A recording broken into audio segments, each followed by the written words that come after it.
ଆପଣ ଦେଖନ୍ତୁ ମାର୍କେଟରେ ଆଖୁ ରସ କିମ୍ବା ଜୁସ୍ ପିଇଲେ ତା'ର ଦାମ୍ ଅଧିକ, କିନ୍ତୁ ଯଦି ଆପଣ ମାର୍କେଟରେ ଥମ୍ସ ଅପ୍ କି ଯେକୌଣସି କୋଲ୍ଡ ଡ୍ରିଙ୍କ ପିଇବାକୁ ଚାହିଁବେ ତେବେ ସେଇ କୋଲ୍ଡ ଡ୍ରିଙ୍କ 10 ଟଙ୍କାରେ ଆପଣଙ୍କ ନିକଟରେ ଆଭେଲେବୁଲ୍ ହେଇଯିବ ମାର୍କେଟରେ।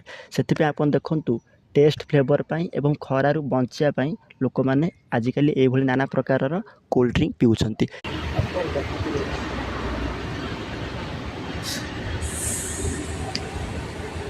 ଆପଣ ଦେଖନ୍ତୁ ଏଇ ବୋତଲର ଠିପି ଖୋଲିଲା ପରେ ଆପଣ ଭାବୁଥିବେ କି ଏଇ କୋଲ୍ଡ ଡ୍ରିଙ୍କକୁ ମୁଁ ପିଇବି ବୋଲି। ଏଇଟା ଆଦୌ ଭୁଲ ଅଟେ, କାରଣ ଏଇ କୋଲ୍ଡ ଡ୍ରିଙ୍କ ହୁଏତ ଟେଷ୍ଟ ଲାଗିପାରେ, ଏହାର ଦାମ୍ ହୁଏତ କମ୍ ହେଇପାରେ, କିନ୍ତୁ ଦର୍ଶକ ବନ୍ଧୁ ଆମକୁ ଜାଣି ରଖିବାକୁ ପଡ଼ିବ କି ଏଇସବୁ କୋଲ୍ଡ ଡ୍ରିଙ୍କରେ ବିଷ ଭରିକି ରହିଛି। ହୁଏତ ଆମକୁ ଏଇ କୋଲ୍ଡ ଡ୍ରିଙ୍କ ପିଇଲା ପରେ ଆରାମ ଲାଗୁଥାଇପାରେ, କିନ୍ତୁ ପରେ ଏଇଟା ଏକ ସାଇଲେଣ୍ଟ କିଲର ଭାବରେ ଆମ ଦେହରେ ବିଷ ସାଇତିକି ରଖିବ, ଯାହାକି ଭବିଷ୍ୟତରେ ଆମକୁ ନୂଆ ନୂଆ ରୋଗ ସୃଷ୍ଟି କରିବ, ଯେମିତି କ୍ୟାନ୍ସର ହେଉ, ହାର୍ଟ ଆଟାକ୍ ହେଉ କି ଏଇଭଳି ନାନା ପ୍ରକାର ରୋଗର ଏହା କାରଣ ହେବ। ସେଥିପାଇଁ ଏହି ବିଷକୁ ମୁଁ ପିଇବା ବଦଳରେ ପକାଇ ଦେବାଟା ଭଲ।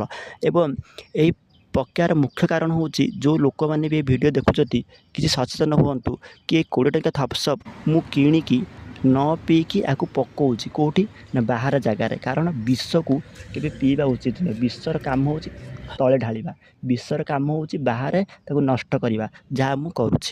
ତ ଦର୍ଶକ ବନ୍ଧୁ ଏ ଭିଡ଼ିଓଟି କେବଳ ମୁଁ ଜନସଚେତନ କରିବା ପାଇଁ ବନେଇଥିଲି। ଏ ଭିଡ଼ିଓଟି ଆଜି ଆପଣଙ୍କୁ କେମିତି ଲାଗିଲା ଆମକୁ କମେଣ୍ଟ ସେକ୍ସନରେ ନିଶ୍ଚୟ ଜଣାଇବେ ଏବଂ ଆଶା କରୁଛି ଆପଣମାନେ କି ସଚେତନ ହେବେ। ସମସ୍ତଙ୍କୁ ନମସ୍କାର।